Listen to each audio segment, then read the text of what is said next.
What are the differences between people who are happy being tourists and those that crave authentic adventure? My wife is about to go on one of these tour buses to Hobbiton in New Zealand, where they filmed the Shire sections of The Lord of the Rings.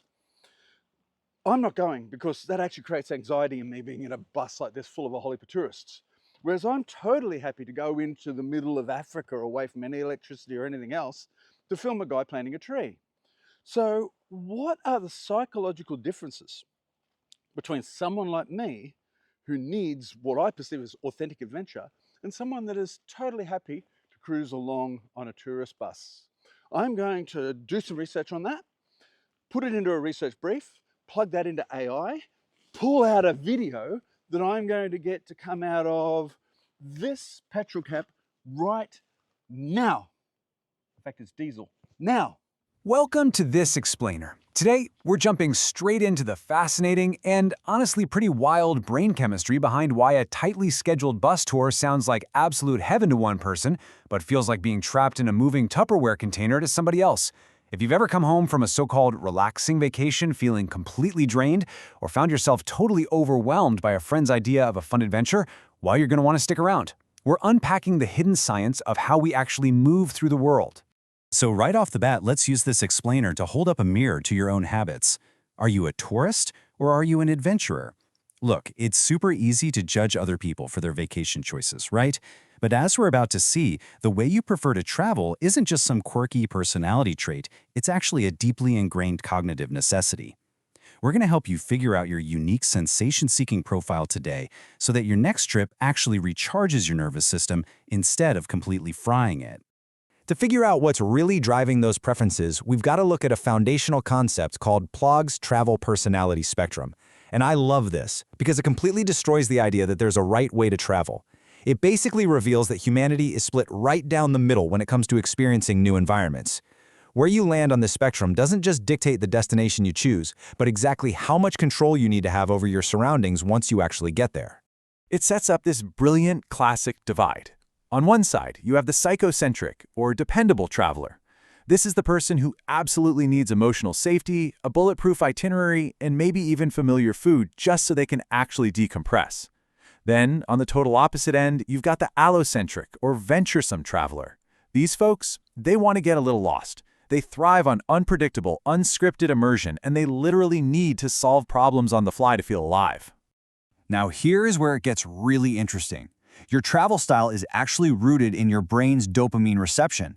Yeah, research shows this has absolutely nothing to do with one group being braver or, more cultured than the other.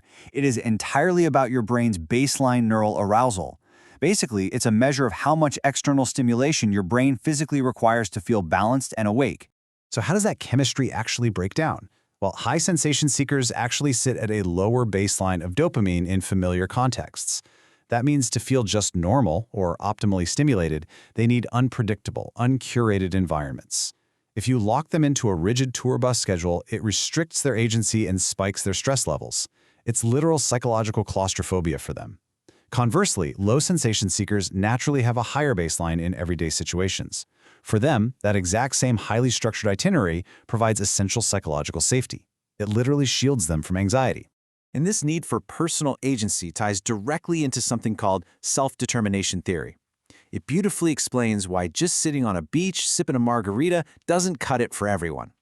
As humans, we have these deep, innate needs for spatial autonomy, which is really just the freedom to choose our own physical path, and dynamic competence, which is basically the psychological thrill of successfully figuring things out in the wild.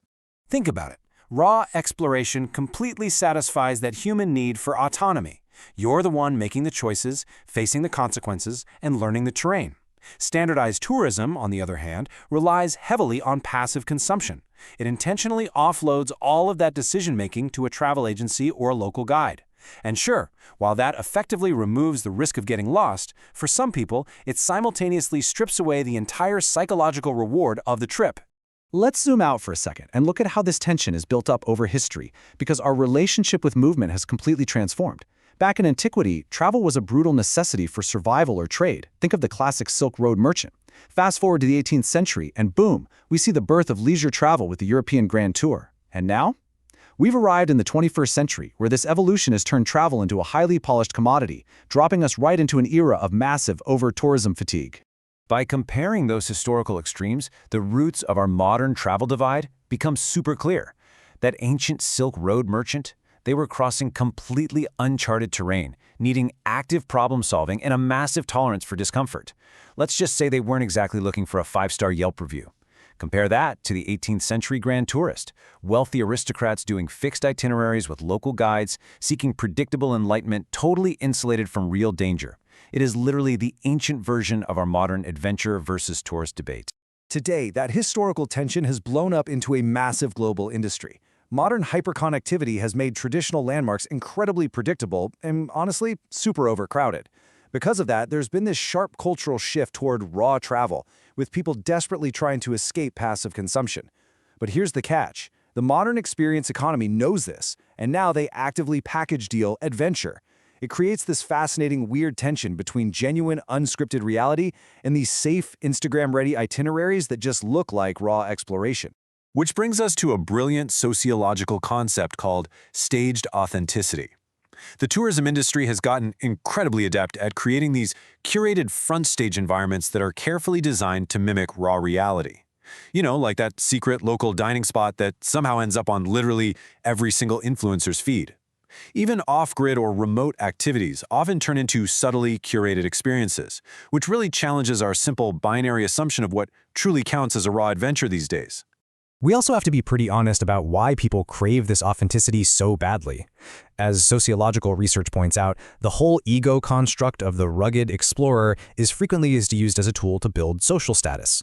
By framing traditional group tourists as superficial, the self-proclaimed explorer reinforces their own identity as being deep and genuine. It's so important to recognize that dynamic and remember that neither side of the spectrum is inherently superior to the other. Okay, so how do we actually apply all of this? How do we use this incredible psychological and historical data to protect our own mental well-being? Ultimately, it comes down to radically aligning your activities with your actual hardwired personality architecture. Trying to force yourself into someone else's idea of a perfect trip isn't just annoying, it is a guaranteed fast-track recipe for cognitive burnout. So here's how you achieve that alignment.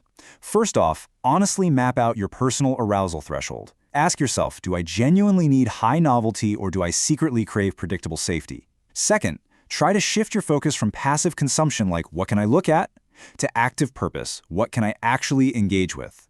And finally, acknowledge your trait channel fit. Seek out environments that naturally feed your specific neural needs instead of forcing yourself to enjoy what just looks good on paper. But what if you can't just pack up your bags and go on a raw, month-long adventure to fulfill those high sensation-seeking needs? Well, that is where the concept of micro-autonomy comes in. Micro-autonomy is the practice of integrating unscripted, highly autonomous movement into your ordinary, everyday life. If you're feeling trapped in a highly structured daily routine that's causing you psychological claustrophobia, you don't necessarily need a grand, expensive vacation to fix it. You might just need a healthy, daily dose of micro-autonomy to combat that nervous system exhaustion. Seriously, integrating small, completely unscripted moments into your day can feed that sensation-seeking part of your brain without ever needing a plane ticket. Try taking an entirely unplanned route home from work, or turn off your GPS on a daily walk and force your brain to cognitively map the terrain. Get slightly lost on purpose so your brain remembers what it feels like to be alive. Whenever you can, look for ways to tackle physical tasks in unfamiliar environments, and always choose active engagement over passive observation. As we wrap up this explainer, I really want you to think about your own upcoming plans. Does your next weekend away actually align with your true sensation-seeking profile? Or are you just traveling, moving, and living the exact way society tells you to? It's time to take back your agency, map your threshold, and ask yourself one simple question.